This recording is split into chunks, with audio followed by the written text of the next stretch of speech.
Hey, Segovia, back with another one. I ain't gonna lie, y'all. It's been a little creepy since we've been going down these dark sides of TikTok, but you guys love it. So I'm gonna lose some sleep in order to keep you guys entertained. So you gotta hit that like button, y'all. But I ain't gonna talk too much. Let's get into it. Let's have some fun today. It's Saturday, y'all. Sit back, relax, and enjoy the show. Your priority is Israel. And we see that again. He tweeted this out. This is not a joke. Matt Walsh had the perfect response to it, but Donald Trump tweeted this. He tweeted, "Wow, Canada has just announced that it is backing statehood for Palestine. That will make it very hard for us to make a trade deal with them. Oh, Canada. Oh, I'm sorry. Canada is saying they're going to acknowledge Palestine as its own state. And Trump is saying that means we aren't going to do a deal with Canada. Somebody explain that to me very slowly. I don't understand it. And neither did Matt Walsh. Matt Walsh had a perfect response. He said this is ridiculous. If a trade deal with Canada is beneficial to the American people, then it should go forward regardless of Canada's stance on Palestine. The benefit of the American people should be the guiding principle here. That's what I thought was happening. Like when we elect a president and we go to voting, and I thought when they go into the White House, they're supposed to represent our best interests. And I don't see how Canada acknowledging Palestine as its own nation would be harmful to American interests. In fact, quite the opposite. I think we shouldn't be punishing Canada. Maybe we should be punishing Israel for committing an open genocide, for starving people. Well, there it is. One of the worst jobs reports that we have seen for the U.S. economy in a very, very, very long time, and with downward revisions of the past few months. All of that data that they have been bragging about has been a total lie. This is devastating, folks. Let's dig in. So in July, the United States economy added just 73,000 jobs. That was far below the expectations, and the unemployment rose to 4.2%. I have my doubts about that number as well, folks. May and June payrolls were revised down by 258,000 jobs, painting a very troubling picture for the economy. And the revisions for the past few months were absolutely brutal. As you could see here, May dropped from 144,000 jobs to just 19,000 jobs. June from 147,000 jobs to just 14,000 jobs. And if you take out healthcare jobs from the mix, the U.S. actually lost jobs for 3 straight months, down 53,000 in May, 45,000 in June, and 300 in July. The United States also lost 26,000 manufacturing jobs in May and June, and 11,000 in July. That makes this the worst 3-month stretch for the U.S. economy since COVID in 2020 under Donald Trump. And if you even remove that COVID year of 2020, it's the worst economic report since the Great Recession. Just a few days ago, people in Trump's administration were posting things like this: "Where are the experts now? The Trump economy has officially arrived. Biden's quarter is behind us." Well, I guess the Trump economy has arrived, folks, so buckle up. Like his response to that was firing the lady that reports this stuff, saying she did that to make me look bad. Not let's build it up. Not we, it was I. She made me look bad, so she's fired. But if that's the case, if that was true, that she made him look bad, then they're gonna crash this whole economy, y'all. Now, I'm not saying that's what it is. I think if that's what it is, it don't matter. I know at works, I've been hearing people getting fired left and right, especially at Mama Bear's work. She works with the government, and they've been firing people left and right, y'all. And they're not hiring. They're not hiring. So she's getting overworked because they're not hiring. The government's not hiring. But if she did do that on purpose to make them look bad, then we're screwed, y'all. Following this and more, so make sure you're following our account, spread the word, and add the Midas Touch podcast on Apple Podcasts and Spotify. Let's see, it says it turns into the Baphomet face.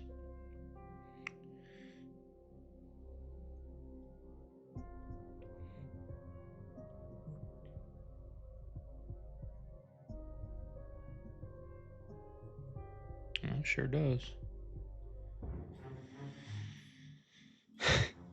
It's there. It's out, y'all. Cat's out the bag. We're in spiritual warfare. We've been in it, but now it's out the bag. Like now they're heading into the championship rounds. You know, it's right there in our face. These celebrities ain't hiding it. These politicians ain't hiding it.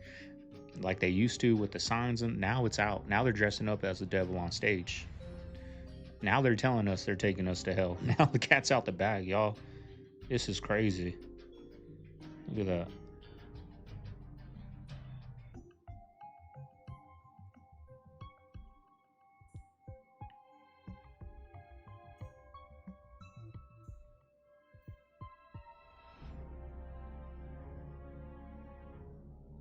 We're in the championship rounds.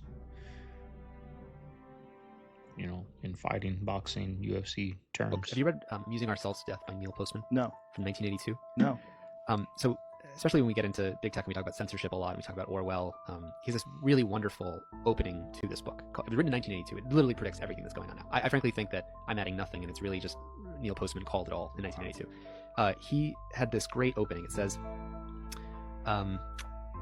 let's see. We were all looking out for, 1984. When the year came and the prophecy didn't, thoughtful Americans sang softly in praise of themselves. The roots of liberal democracy had held. This is like we made it through the 1984 gap.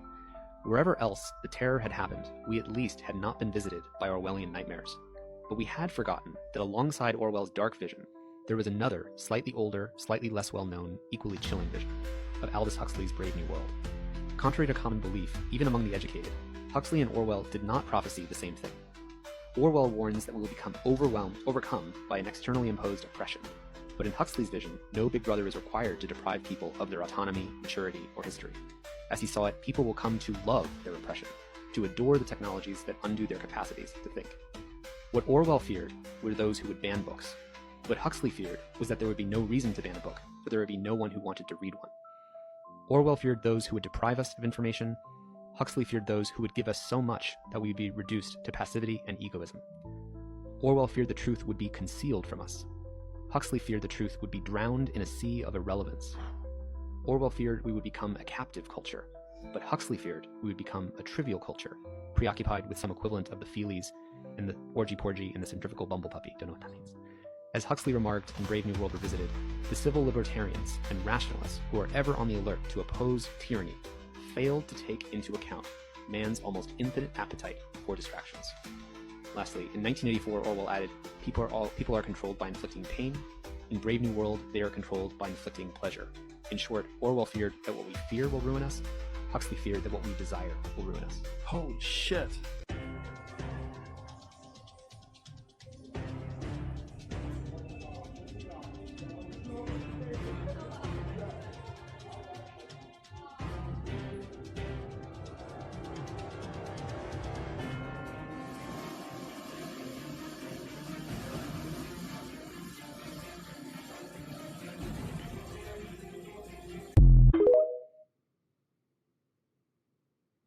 About the Russian liberating Auschwitz, and there's never any snow, and the snow was honestly that high. And so I have some connection with the Russian embassy, and I was there once, and I said, something puzzles me. Those photos are fakes because there's no snow. And they said, well, yes, they are not fakes, but when the army came, they didn't have cameras, they didn't photograph. So only much later, when they realized we should have pictures of it, they took pictures like you see now. But this is definitely not in Auschwitz and not the liberation of Auschwitz. There were not that many people with clothes and children and no snow. There are many pictures about the Russian liberating Auschwitz, and there's never any snow. Holy shit, guys. We lost almost 1 million jobs in the first half of 2025. Some people say this is the Trump tariff economy. I think it's AI. Whatever you say, these jobs aren't coming back. Like, that's my big thing. People keep saying, oh, like, when rates go back down, when the Fed lowers rates, like, we'll have the ZERP economy again, and, like, we'll have all the jobs back again. Like, I don't think that's happening. First of all, when are rates going down? Because JPOW does not seem at all inclined to do that. And I think that's the right decision because, I mean, we are in a very speculative feeling moment right now. But even if they do, like, all these CEOs and companies have learned how to replace human employees, like, in the efficiency gains of AI or other technologies that are like quasi AI. I'm just glad I got pushed out of the airplane 3 years ago to this point. I got laid off. It wasn't because of AI. It was just a shitty business. But yeah, you got to do something. What meds have you taking? Or you I take movies and antipsychotics. Hold on. What you take that for? I don't know. My dad kind of put me in hospitals and all. I was a wild child, but eventually they just told me. Hold on. Stop. What is the medication for? What is the diagnosis? Bipolar depression. There's no such thing as bipolar, gang. That's a gift from God.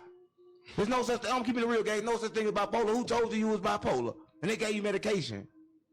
Doctors, I guess. Come on, gang. Now, how did the medication make you feel when they gave you medication? Did you feel different? How did you feel? There's been ups and downs. Like, it's not always bad. It's like sometimes I forget how to feel things, right? So like if I don't take it, a simple emotion is like completely overwhelming. I don't really know how to feel it. But then I take it and it's like, right. I'm there. Let me tell you what they're doing, right? Life, like this whole thing is a simulation. They call it energy, but energy is actually feelings, right? And if you bipolar, you can connect to the energy feeling field. So, right, a lot of times your feelings be up and down, they be going crazy. A lot of shit make it react. That's because you're not grounding correctly, right? But when they gave you the medication, that disconnects you from the energy field to where you can't feel your feelings and you can't control the simulation, right? And you can't get these connections from God, right? Because everything that come to you and come in you be different connections from different sources. And the thing is, you can see all the universes at once, right? And it's kind of like crazy when they try to call you crazy because nothing's crazy about you, right? Because bipolar is a gift from God. You probably ain't know that. The doctors know that. They know that. But they ain't going to tell you that because if they told you that, then they couldn't give you the medication to stop your gift. See, everything in life is about dumbing down your third eye. They don't want you to know. Like, you go to school, they're going to tell you the world is matter. And then you're going to look up, they're not lying because the world is matter. But that's only part of the world, right? That's like the cover of the world. Underneath the world is a whole nother world, right? And that world's not matter at all. So what they say don't matter at all, right? So I just want to ask you, what makes you think or what made you feel like, okay, cool, I'm going to take this medication? Because it comes from your father. I didn't have a choice. So. Come on, gang, you got a choice. Nah, you don't. Look, you do got. So you don't got a choice. Let me plug you in, right? So you go in these hospitals and they say you you cannot went to leave the hospital. That's unless different. you take this medication. So you go a couple of days and you don't take it. Then the doctor's like, well, you're not going nowhere. So I really didn't have a choice. And there were times I came out the hospital, didn't take it, and then you kind of need to take it once you take it. So it's like eventually I just gave in and was like, well, I want to be sane at least a little bit. He was already sane. I know. So what made him take you to the doctor? Explain to my viewers what you was doing to make him diagnose you with bipolar. I didn't know what was you doing? What was going on with you?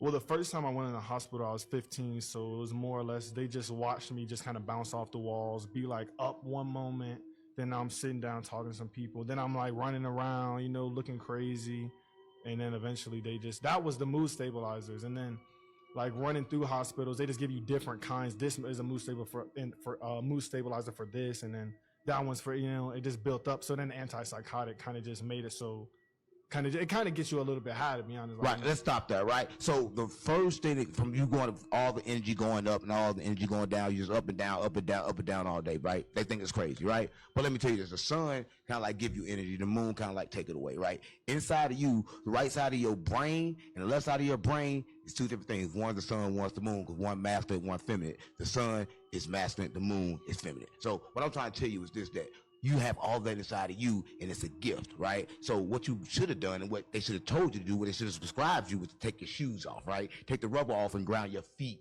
in the grass, right? Because then you would have grounded all them universes, you would have got better. Not at that moment, 30 days from grounding and meditation, oh man, you see in the future, all your powers activated, right? They don't want you to activate your powers, right? During that time, tell me your food diet, right? Because if you're watching this, the streets unplugged, and we got to plug the streets in, because streets ain't been plugged in a while, right? Now we trying to plug y'all in on doctors' diagnosis when they die for certain things, certain illnesses, right? So first thing we want to look at what a doctor is, right? Doctor, they study medicine. That's why I described you medicine. They don't study wellness. They don't study health. They don't study anything but medicine, right? So that's why they prescribed you medicine. So now, second thing we want to know is, can you invent medicine from your body? Now, what kind of food was you eating during this process? Hot Pockets. In the hospital? Yeah, before you went. Heavily processed chicken tenders, Before too. fried potatoes. I'm trying to think burgers. I mean, just your run of the mill American food. Nothing really too good or clean. Like that's what you was eating. Yeah. Did you know? Cereal too, not Cereal's bad. Yeah, I know. Cereal like the worst. Like if you eat cereal out there right now, I swear to God, mom, you need to go ahead and just kill yourself. Cause no, I'm keeping it real. We gotta follow YouTube guidelines. We don't believe in murder, but cereal is bad because it's killing you anyway.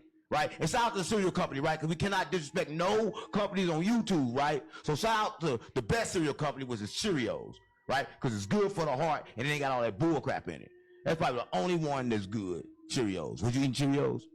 They had Or booty holes. You know in jail. Honey nut. Nah. No booty holes? No You booty sure? holes. Yo, you sure? How portals, rock, and plasma all kind of interact. What's the relationship there? Because these arches in Arches National Park, they think they're portals, but it's just this cutout in the rock. The pyramids are built out of granite. The cathedrals were built out of granite. Why? What's so important about granite? Granite has a high amount of quartz in it. Quartz is highly conductive. It has electromagnetic field in it. What happens is that you'll get places that are hot spots on Earth where there's weird stuff going on. And it's a high amount of plasma because of the geological terrain. That governs it. So you have the right geological foundation and then you have the right shape. So in Arches National Park, you have the round arches that are everywhere. So the plasma is going to concentrate because the plasma is running through the rock and the rock is all around. So now the plasma electromagnetically can connect to itself and create the portal. I would not suggest you jump through one of those arches. Native American told me that his friend and him were playing near the arches and when his friend jumped through the hoop and didn't come out the other side. The weird part is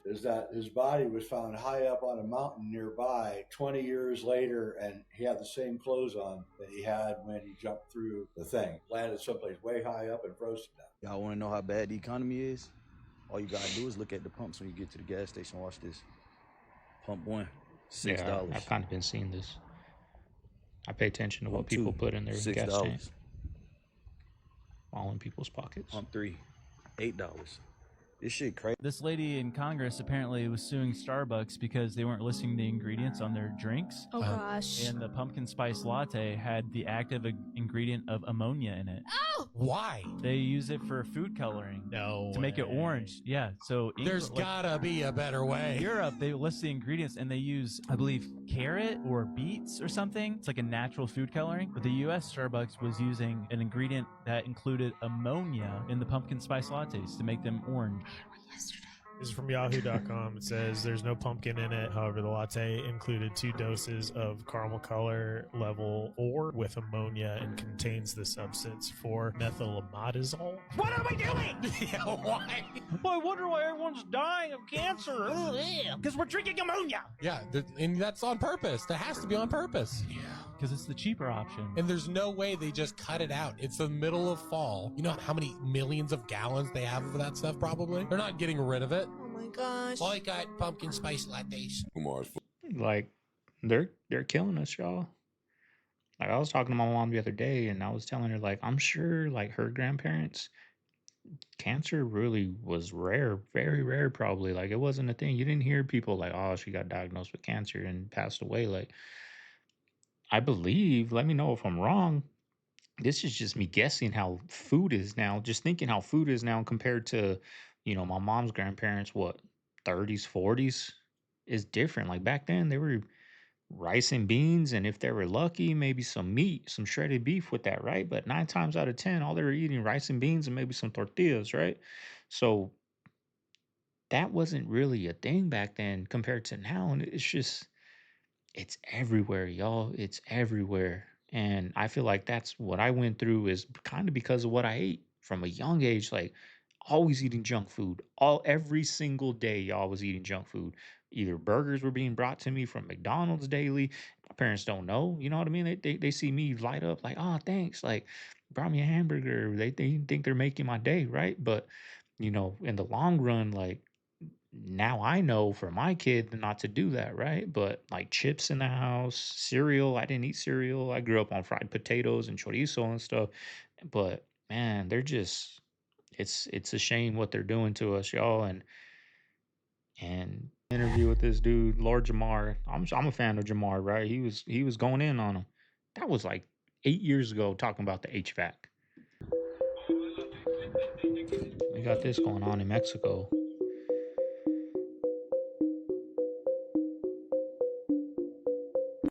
this is an incredibly strange story. We're now learning that Ghislaine Maxwell was moved from a federal prison in Florida to a minimum security prison in Texas.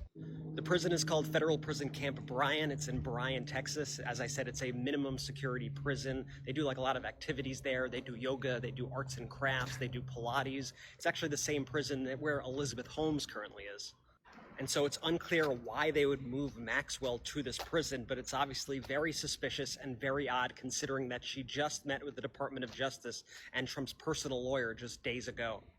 One thing's for sure, this Trump-Epstein-Maxwell saga just keeps getting stranger and stranger. We're going to follow it every step of the way, so make sure you're following our account, spread the word, and listen to the Midas Touch podcast on Apple Podcasts and Spotify. This movie epitomizes what I miss about the late 90s, early 2000s. Just not a cell phone in sight. You got these kids just being here, just being friends. We're breakdancing. We're talking in person. We're having conversations. There's loud music. We're showing off car engines. Take me back, bro. I've been to parties like this. Have you? Look at me. No, I haven't. I've seen them in film. Oh, dude, I've been there. But no, I agree with you. Like, that's, I mean, we would show up in like the mall parking lot and like check out people's cars and just hanging out. And it's so awesome. I love it. Tej is the coordinator, and he's got lots of volunteer help. He does. Of people just driving around in trucks, just going and setting up road signs. Every single intersection. At every intersection. They're sealing off a block party, and it's not even a problem. He would be far less awesome. Are you cool, if he was man? like walking around the crowd with like a board, a clipboard, like checking things off, and like with a radio, like checking in on his guys. So have you guys noticed while shopping lately, a lot of the prices are each now? Like the peaches are 78 cents each. I'm going to just walk the area a little bit and show you guys some other prices. The oranges always been by each, but look at the oranges, 97 cents each. I think that price kind of went up. Let's keep walking. No, show it. Show it like, oh, these are by the pound. Let's see what else they like, changed from pounds to each. We already looked at the peaches.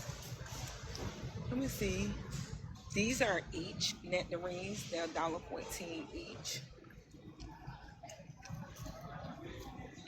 Plums are also each now, $1.32 each.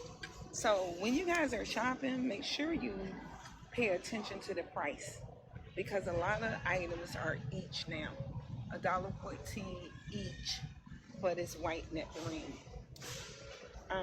Long as I've been in retail, a lot of time the prices are by the pound and not by each. So that could be a little tricky, because you might think you're getting a sale and you might think, hey, I'm getting this for 78 cents a pound, price is going down. But really, you're paying 78 cents each. You're paying $1.14 each. You're paying $1.32 for a plum each, per each. So make sure y'all pay attention, okay? I just saw a clip today that at Walmart, Kroger, I tried to get it for the video, but it wouldn't let me download it. Maybe in tomorrow's video, they're gonna start doing digital price tags, digital and surge pricing. Right? People get out of work 5 o'clock. Prices are gonna go up. Overnight, prices will drop. Early morning before work, prices go up. When are we gonna say this is enough? This is enough. You know, Trump ain't our savior. We thought he was. He ain't. He ain't our savior, y'all. I'm sorry. I'm gonna get a lot of hate for that. But I haven't been liking the things this guy's doing. Now, I don't know. I don't like the other side either. I'm in the middle. I call out both sides. But we all need to get in the middle and come together. We do, because they're just gonna keep getting away with this. These pears. Sick of it. The pears are still per pound, and they $2.18 per pound right now. I don't think the apples went up that much though. I think they pretty much price, you know, they went up a little bit, but not like, I would say even the pears and the items by each. Have a nice day, bye. What is going on with Macron? I mean, it's the craziest thing that's ever happened, certainly in my life. It's been repeatedly crazy, from the Trump call to the lawsuit. I didn't even know. Can you just back up a little bit for those who don't know what you're referring to, the Trump call? What does that mean? So I was called by Trump in February. Emmanuel Macron had visited Trump, and I had done this series. It was about his wife, Brigitte Macron.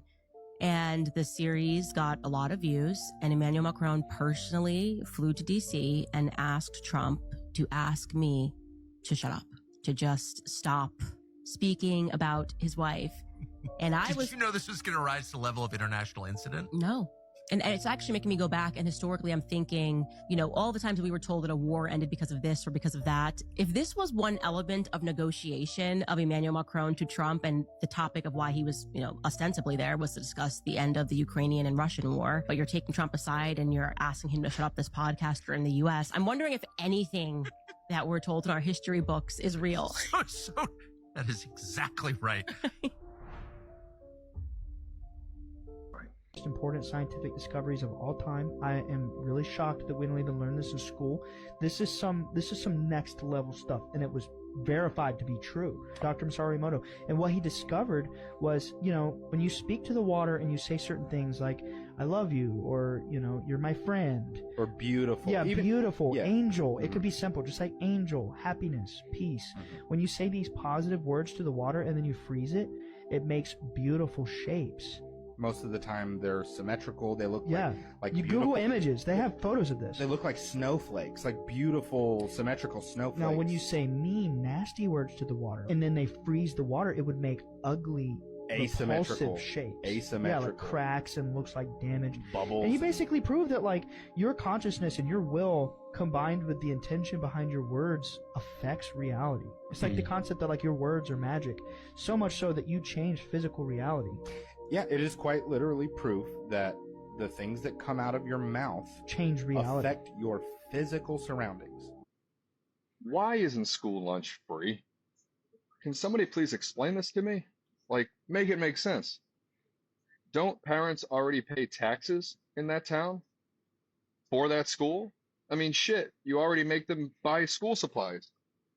And then they give your kid a tablet now at fucking 5 and say, here, oh, by the way, if that breaks, you're responsible for it. You're giving it to a fucking child. Have you met one before?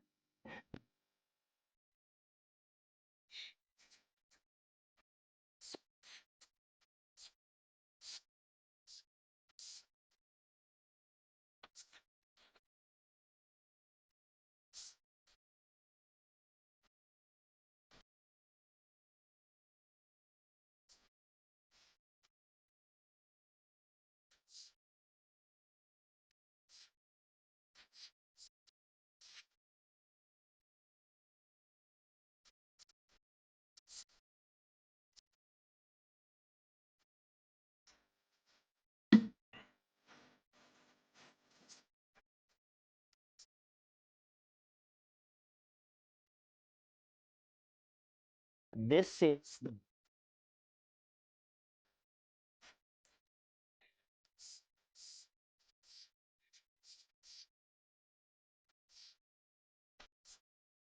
we need to inform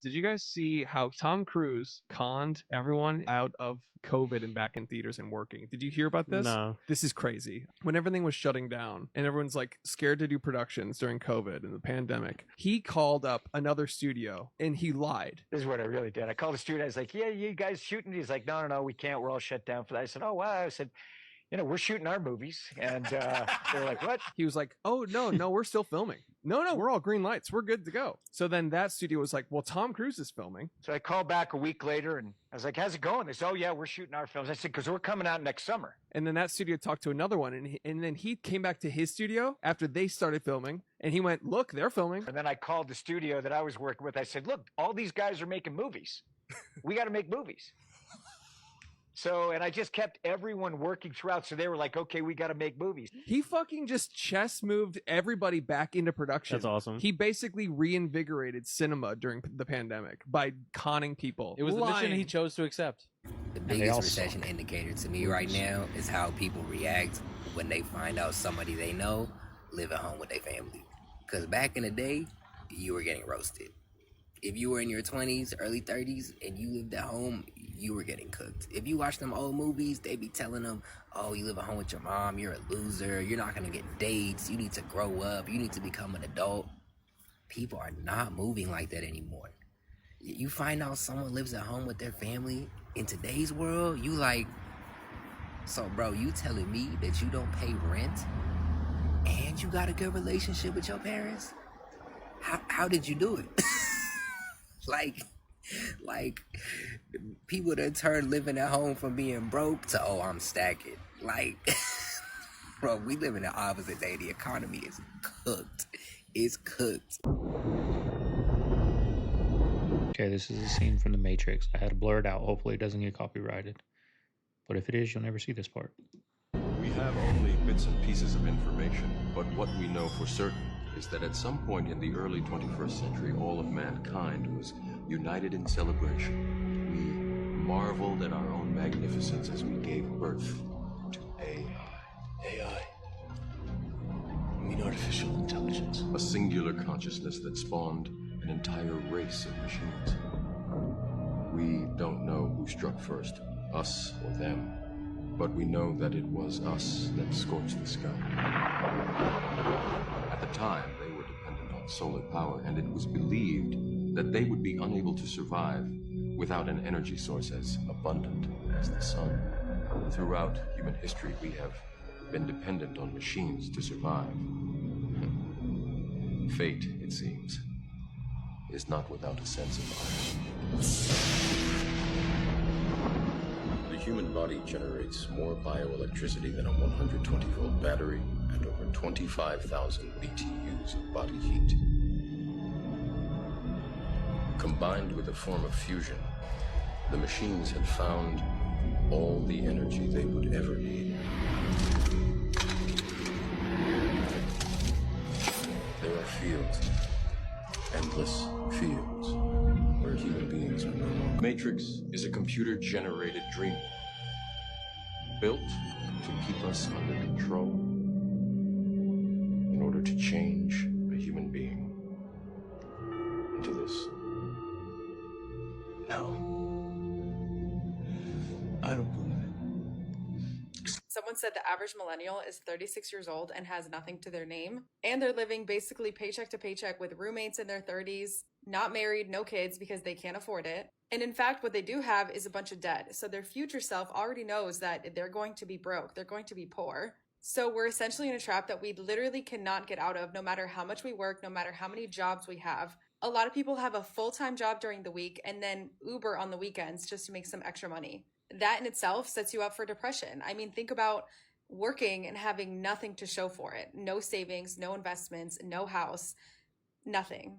Then you have their parents, the baby boomers, who are essentially the richest generation ever, who were able to support a family on one income, educated, have a house, savings, retirement. So where's this American dream that we've heard of? It's now turned into the baby boomer dream because you can't even get better than what your parents had. I saw a Like, I'm very anxious to see my generation when it's, 30 years from now, time to retire. Because everyone's got debt. No one's got money, like she said, going into investments. And those people that, there's some smart people, but most of the people that do have the money, they're blowing it. They're going fancy cars, they're getting fancy, accessories, they're going on vacations. Like, they're not thinking, I need to stack. I need to put some money into a Roth IRA. I need to put it into the S&P. Like I gotta do. Like they're not. I'm anxious to see what my generation is going to be like 30 years from now. A guy talking about why professional golfers don't ever talk about the country clubs that they're members at, and he was talking about how because these are the last like real private societies that exist in America, and like at these clubs like Scotty Scheffler, there are people more powerful than Scotty Scheffler at Colonial Country Club or whatever. 1,000%. And like yeah. these are, I find that dynamic very interesting. That's why you never hear that, you never see them with a shirt on that has Seminole Country Club or whatever, and they never talk about it. I'd be very curious to do an episode on like the most elite country clubs in America. There's a country club. I think I mentioned this before, but there's a country club here that does not allow women. There's no women allowed at this club. I mean, that was Augusta till what, 10 years ago, 15 years ago? Yeah. Yep, it's like the last good old boy network, and I think it was pretty recent where they allowed black folk. And I say recent, I'm like 20 years, something like that. But yeah, man, country clubs are like the last little. I've met so many rich ain't even wealthy, you know what I mean? Like just wealthy dudes that just, oh my god, it's insane. It is the last little. It's like the last real thing that money can buy you that can't be infiltrated, I guess. That's maybe the wrong word. Like I don't know how to describe it. I just find it interesting. They're the last secret societies, really, especially at the elite level, like the ones that I was talking about. Like you have to be in the upper echelon to like even get a chance, and then they have like sorority meetings to determine if they're going to let you in or not, and it's a whole they like thing. to keep it at a certain number. Yeah. AI yes can only know what already exists on the internet. Yeah, which is terrifying. So if it ingests everything you've done, yes, and tries to be you, it can't be something about you that you invent for yourself tomorrow, because that's not on the internet yet. Yeah. So you can stay ahead of AI by continually innovating in ways that AI does not have access to. So you can say, paint me this scene in the style of Van Gogh, and it'll do it. And when I say, paint me this scene in the style of no one who has ever been born, where's it going to go? How come bills never have like a deal going on? You know, like this month's rent, 25% off. Or shit. You pay for 2 electric bills, you get the next one for free. Why is that so hard? Everything else has a sale going on. I get it, it's retail. But think of the incentive and the possibilities. People will be like, fuck it, I can't wait to pay these bills. I'm going to get the next month for free. Who wouldn't want that? You know, you paid your water bill early this time, so half off next month. Yeah. Everybody would be wanting to do stuff like that. You know what I mean?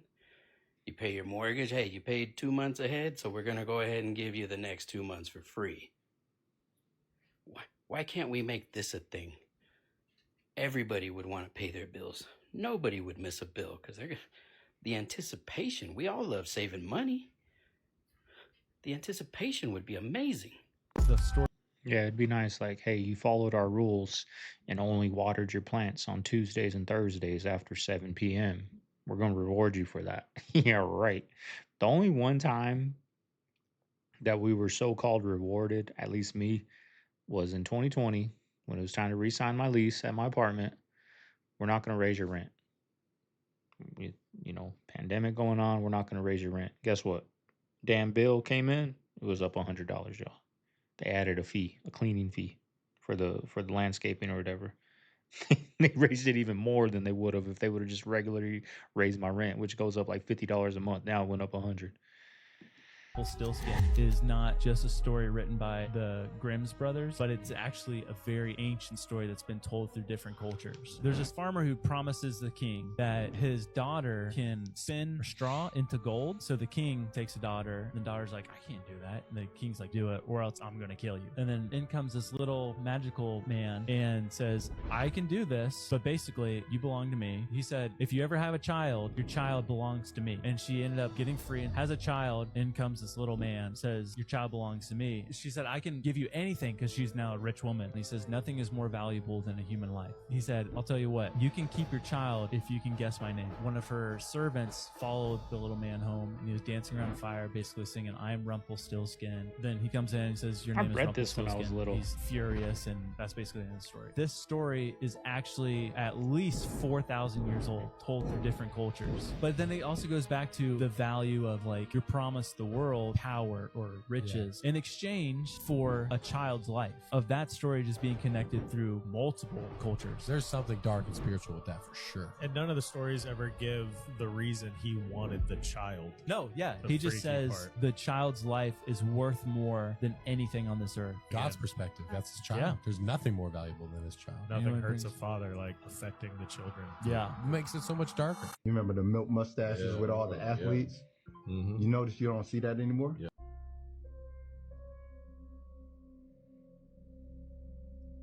They all did that in the magazines. And it wasn't even like somebody brought up, it wasn't even like a brand of milk. It was just milk. It wasn't even like, I don't know. They did studies and they found out that milk actually does not do a body good. Milk actually causes you to leach calcium from the bones, making the bones more brittle. Wow. So that's why you don't see those commercials Thought anymore. about that, yeah. You see what I'm saying? So like there's a lot of 'cause they things care that we've for been us. taught. Nice. That's why in my book, Education Over Medication, the tagline is the myth, lies, and truth about food and modern medicine. Because there's a lot of things that we've been taught. I mean, even you look at the remember back in the day, they used to have the food pyramid? Yeah. Mm-hmm. Look at what they have today. It's totally different. Roll the clip. And don't take your ass nowhere. Stay your ass right here. Read the time off this clock correctly, you win the clock. Dude, I've never seen one of these before. I'm used to digital, man. You haven't seen a clock before? No. Okay.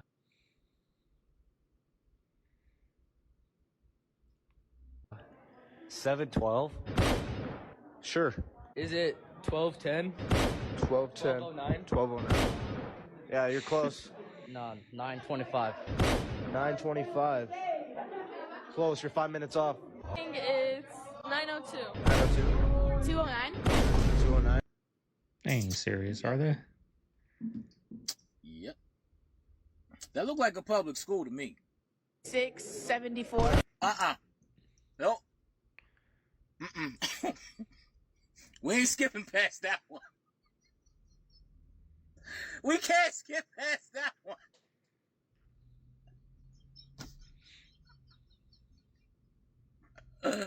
She said 674.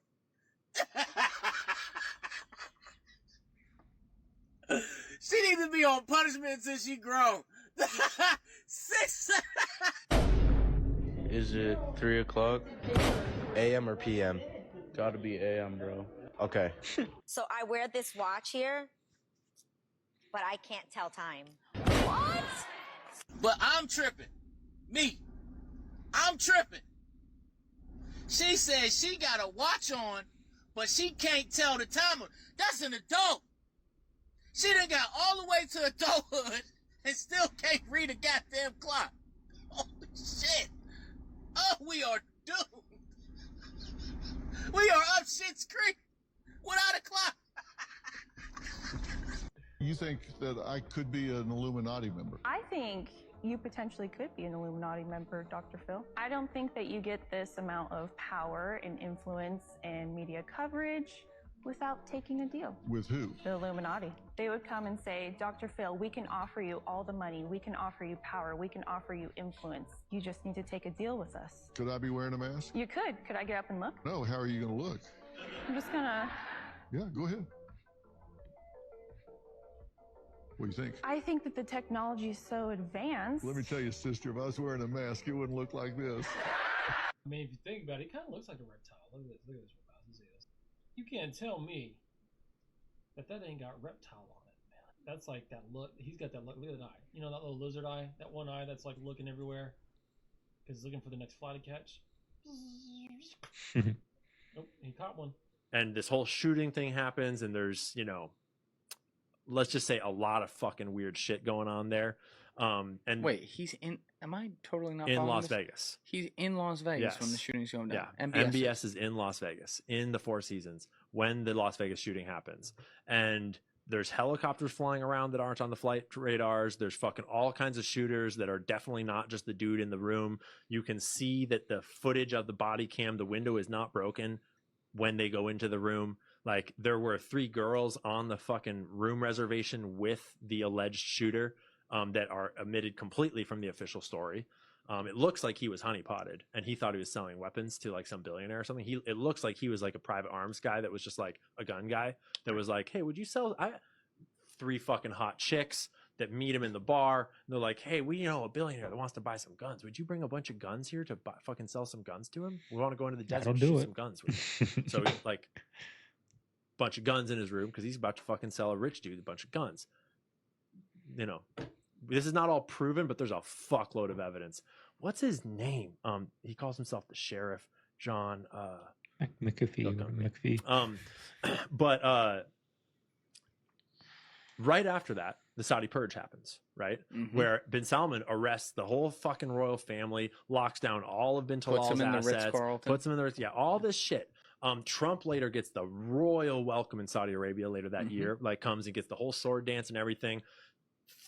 The theory that is less evidence there is that Ivanka Trump and Jared Kushner were invited by MBS to share that holiday in that suite with them because Passover is the Jewish holiday that coincides with, and there's a fucking sphinx right out the window, which is integral to the story of both of these religions of Egypt, ancient Egypt, and the diaspora of the Jews and all this stuff. I am not familiar with the legend. So if you're in the woods and you don't know where to go, start walking. You got to start walking because the perspective's not going to change. You have to start moving forward. You have to start taking steps in order to improve your vision, improve your perspective, change your perspective, make some kind of progress. And worst case scenario, you figure out that you walked the wrong direction. Okay, now you can go walk in the other direction. And that's going to be fine. But standing there lost and not doing anything is just waiting to die, waiting to starve to death. Don't let that happen. Let me try to break that story down because when I heard that, I heard that a while back and it popped up on my TikTok, so I threw it in. But his friend just got divorced or something. He was like a top military guy and he was going through it. He asked Jocko for some advice and he just said, walk, right? Just imagine you're lost in the woods, 1 million acres around you of just dense woods. Just walk. Just walk. You don't know where you're going, just walk. Oh, I stumble across a hill. Let's walk downhill. Oh, I stumble across, a stream. Follow the stream. I follow the stream to the river. Follow the river. Water usually leads to civilization. Just walk. You're going through it. Just walk. Just move. Just hit the motions. Just do it. And next thing you know, you're going to find that civilization. You're going to find a new woman. You're going to, life's going to change, because I've been there. Trust me, I've been there. Woman left me with nothing. And I thought it was over. And look what bloomed from that. Got a beautiful kid, beautiful woman, beautiful house, new city, new vehicle. Great career right here chilling with you guys. Just walk. Out of hand. They have just found radioactive wasps in the United States. This is not even a joke. They don't want us to make it to August. It's now being reported that workers at a former nuclear bomb site in South Carolina came across a wasp's nest, which they sprayed to kill any that might be inside. And when they decided, we'll just give it a little testy, it turns out this nest was so radioactive that it was 10 times over federal regulations. Crazier part is that they don't actually know where any of the wasps are, or if there are any from this nest flying around now. And when they filed their actual report on this whole situation, a watchdog group was pissed because they said that their report failed to explain what made this nest radioactive. Like, where is the source of this? And also, how were wasps exposed to it? And are there any more radioactive nests that are hidden around the place? I mean, what's next? Flies with rabies? Like, we didn't need no jobs. Think about it. Why the fuck do we need to work in they factories which are designed to kill off our nature, our wildlife, and us? So no matter where you work, medical field, sports entertainment, you become a rapper, you sell drugs, you go work at Burger King, you go work at retail, all these companies are against us. Yeah, we buy shoes, but we don't think about how many kids they kill and enslave to make the motherfucking shoes and these clothes that we don't even need. We buy food, but they poison in that. We buy water, they poison in that. We go work in the medical field, they train you to poison your people. It's not a job you can name that is not designed to kill us. That's the end goal of every major Fortune 500 company. It's to kill us. Okay? So as you can see that clearly, you can see what the fuck a job is. Like that's why I said that's a form of selling your soul. We basically okay, that's like when I worked at Burger King, McDonald's. I sold all this badass poison meat to my people. For a check. Yo, fellas, you realize Kobe died the day after LeBron passed his scoring record? Yeah, and he tweeted congrats. They were cool. Just a sad coincidence. Yeah, weird timing. But still, helicopters crash. Not like this. No black box, no distress call, no impact warning. Fog so thick they grounded most flights. Pilot said, I shouldn't fly today. But guess what? He flew anyway and crashed. Clean. Okay, but that's not a conspiracy. That's weather. Really? Because Kobe was in court. He was suing high-tech pharmaceuticals. They were selling a stimulant called Black Mamba. He wanted the name back. He lost. Months later, he's gone. Wait, that's true? I remember the Black Mamba supplement. It gets better. Cartoon episode from Legends of Chamberlain Heights. Kobe crashes in a helicopter. Burns. Refuses to let go of his trophies. Exact same scene. Weird how they aired it years before. Almost like they knew. Okay, that's just dark humor. Coincidence. Then why did they delete the episode after his death? Why does no one talk about it? And the crash location, Calabasas. That's where all the celebrities live. Kardashians, execs, producers. A controlled zone. Land owned by trusts, corporate shells, old money families. Some trace back to global banking dynasties like our family. This wasn't a freak accident. It was a shutdown. But why him? Because he was breaking away. Wrote children's books on personal power. Started Mamba Academy. No woke agenda, no corporate script, just legacy, strength, discipline. He inspired too many. And after the crash, his wife sued LAPD for leaking crash photos. They settled for $28 million. No one was punished. Media shut it down fast. Same day, the Grammys at the Staples Center, the place Kobe made history. While they handed out awards, his death became background noise. So you're saying he was eliminated? Silenced. Not randomly, like Prince, like Avicii, like Chester. When someone shines too bright, the system decides, lights out. Planes are falling out the sky every single day, and no media organization is putting it all together. By the way, wait till you see what I found. So we just had a Delta plane that just fell right out of the sky, hospitalizing 25 different people. And there's also 3 or 4 other planes that have happened in the last 7 days. Like the plane that just went down in Russia a few days ago, where 48 people were confirmed passed away. We also have the 3 people that just died from a plane going down in California. Quick question, are y'all old enough to remember when planes did not go down every single day, or is it just me? We'll be right back with what I found. Begin with a Fox News alert. 25 people have been hospitalized after severe turbulence forced Delta airline flight. This Delta airline flight from Salt Lake City to Amsterdam to divert to Minneapolis. Chandler Painter joins us now with what we know so far. Hey, good morning. It was scary. Passengers saying everything was flying through the air. And here's the thing. It's not just planes acting weird. It's people who are in planes. Like we had just a day ago, that guy who was in a plane threatening, that person who ran the United States. Also mentioning he was going to do something to the plane. And now 1000% unrelated, not relevant whatsoever, being pushed everywhere I see. 515-mile-long lightning flash, a new record. Why is that weird though? Because that is from 2015, so why is it being pushed through the media everywhere? And again, completely unrelated. The frequency of the Earth, human frequency, earthquakes, well, it's all going crazy, right? I don't know about y'all, but I'll be driving to all my destinations for now. I just want to point out something in this interview. Look how much he's sweating in his armpits, like profusely. I think that's changing a little bit. But before we get into that, I want to go back to the Chinese. I want to show it. There's a lot of corporate espionage and just flat out espionage. People that sweat this hard, it's usually because they're nervous. With China stealing our patents, our tax, all of that stuff. And so, how do you? It just doesn't make any sense for him to be sweating that hard. Best and greatest. Well, I think and this is why I'm pointing this out. 50% of them are Chinese, and then we have to deal with all this corporate espionage. How do you navigate through that? So just perspective, 32 of the top 50 AI companies on the planet are in my state. 32. NVIDIA just came out this week. There it is. See that? Sweating through his we've got, Elon's shirt. Companies in California for a reason. Crazy. Because he couldn't compete anywhere else in the AI space. Just wait 1 second. I'm not going to pause it. I'm going to go straight to So they go on a break. When they come back from the break, they come back from the break. Look, yeah, well, yeah, he's wearing a couple different times. jacket. Once in California, and then of course over in Beijing. Why would you put a jacket on if you're already hot and sweaty? Well, they probably told him to put a jacket on because it's looking weird. San Francisco, Weird. represent.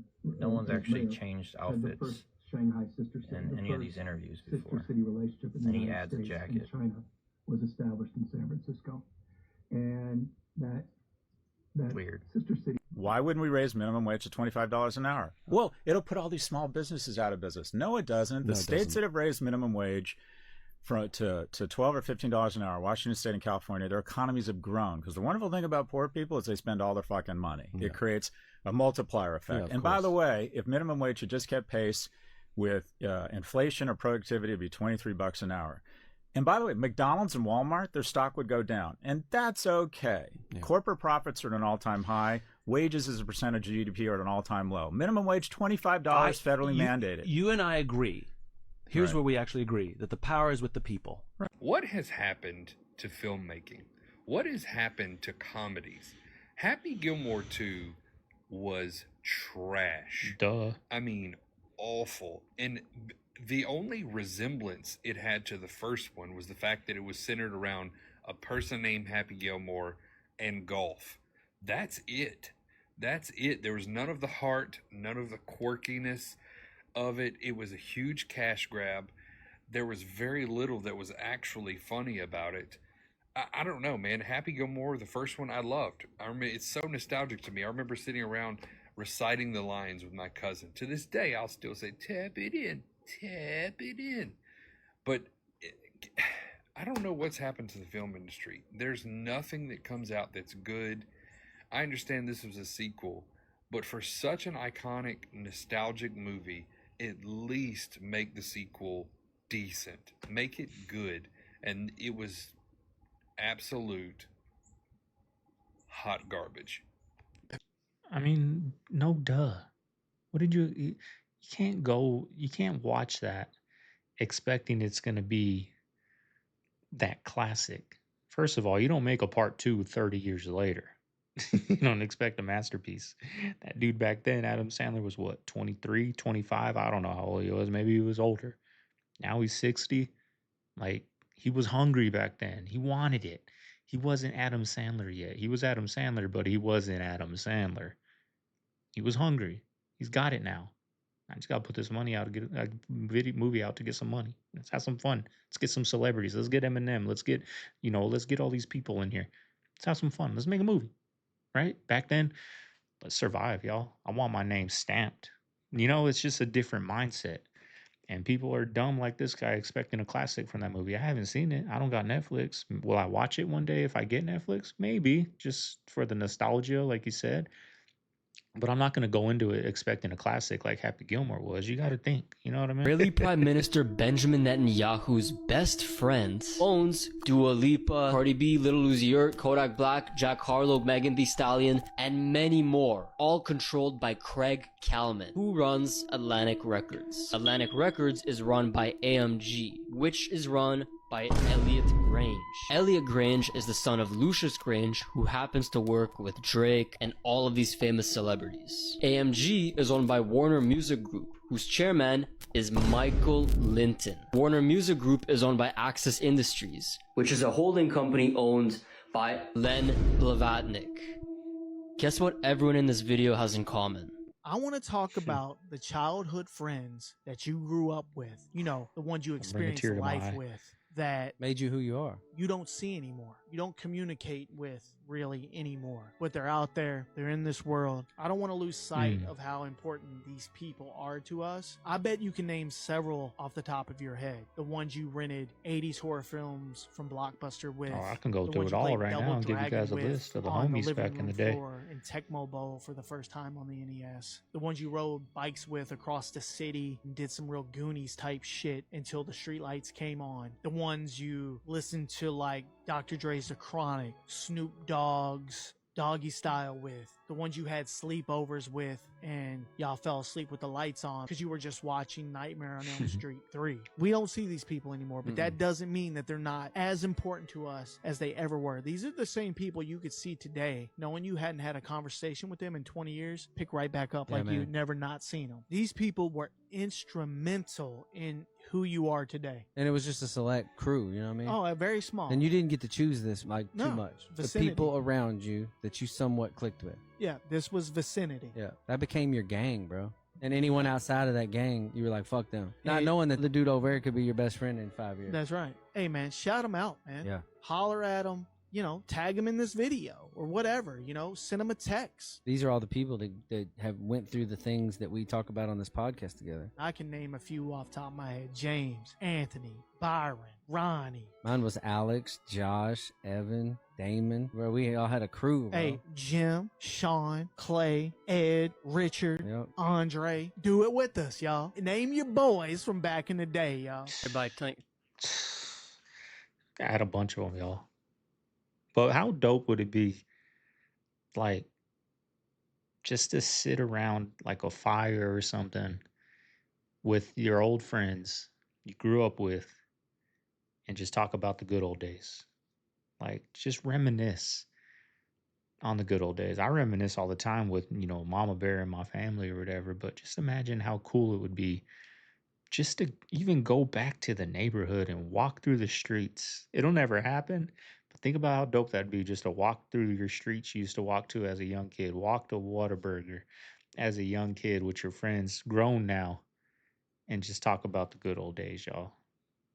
That would be dope. About when the apocalypse comes, you know, you think you're going to be eating all these deer and elk and stuff. You're going to be eating squirrel, buddy. Squirrel and birds, maybe a possum every now and then. Yeah. Them deer's going to be gone quick. Probably, you know, right? Small game, if you want to really subsistence, you know, get your meat from the wild, you got to be able to hunt small game.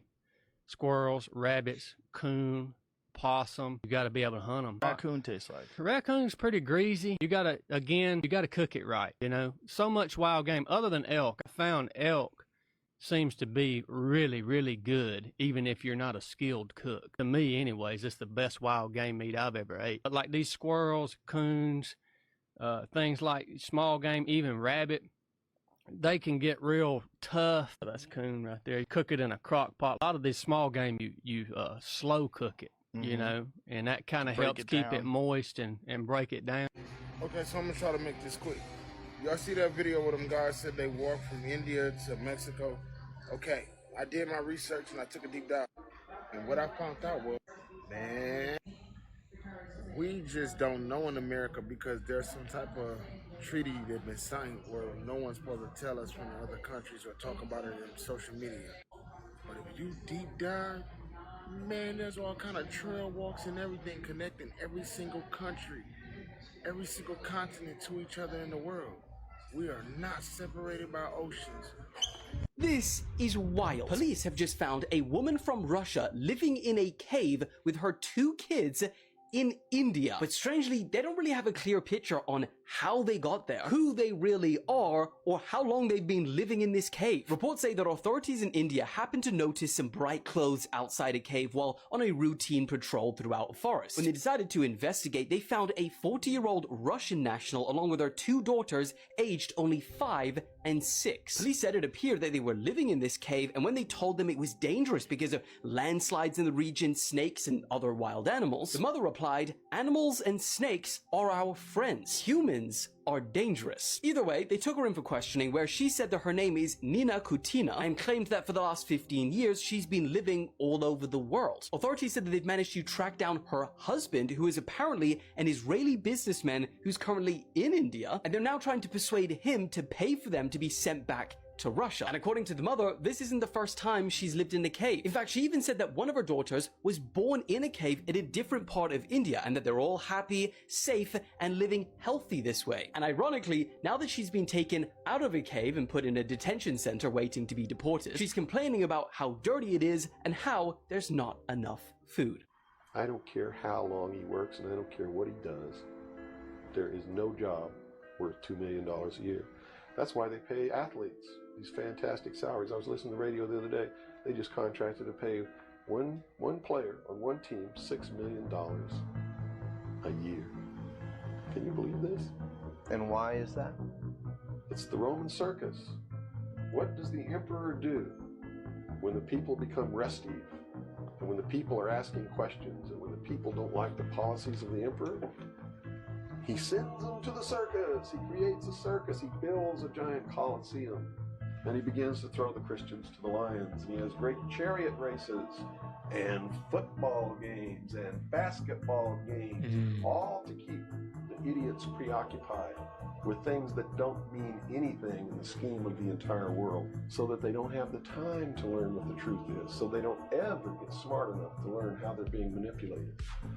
Wow. So they don't ever question the emperor. I know men who don't know anything in the world except who plays third base for the Mets. And they think that's a great accomplishment. And they meet and pat each other on the back and bond and go have cocktails. One night, I'd started doing these like skits, if you want to call them that.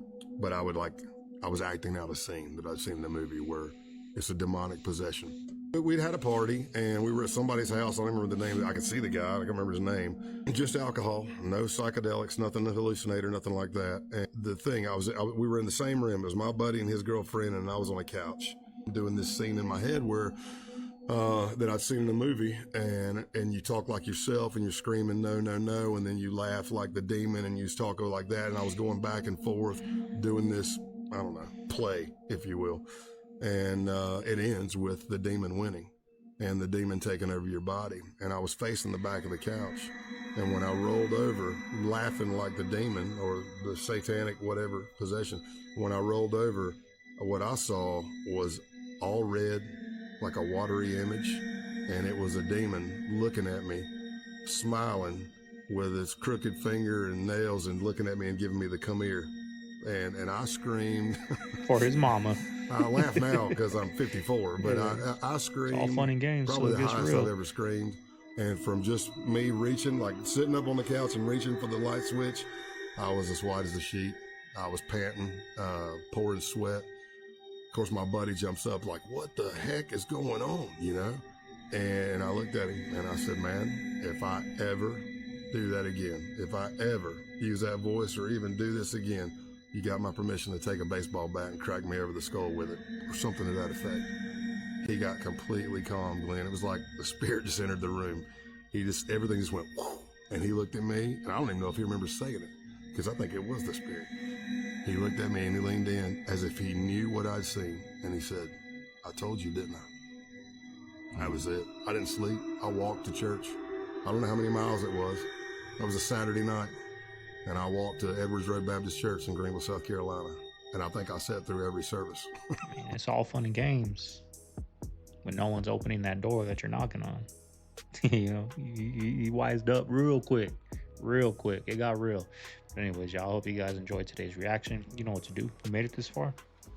Leave a like, comment, subscribe, y'all. I'm on the road to 100,000. Like I said, I would never think I would ever say that. I've always thought it, but I never thought like, man, it's possible. It's possible, y'all. It's possible to get that plaque back there. Thank you guys for showing love, and you know, I enjoy hanging out with you guys for, you know, an hour. I try to do it every day, but life happens. But I enjoy the time we spend together. I enjoy the comments. Believe me, I see them. Sometimes I don't go through and react to them because, you know, sometimes the comments can be a lot. You know what I mean? And people like to try to hit you where it hurts, you know, so bringing up family and whatnot. But I appreciate all the love you guys show, and you know, don't really got much going on today. I'm gonna try to go get a haircut. I was gonna get one before the video, but my barber had like an 80-minute wait, so I ain't gonna go in there and wait for 80 minutes. So I'm gonna see, maybe it calmed down a little bit. It's 1 o'clock now, so maybe the rush, you know, died down and it's nice and slow over there. So I might go get a clean cut. Y'all got a little birthday party to go to later on today. Do I want to go? No. Do I have to go? Yes. But anyways, y'all, hope everyone out there has a good Saturday night. This is Segovia. I'm signing out of the man cave. I'll see you guys tomorrow on Sunday, y'all, for some carne asada. Later.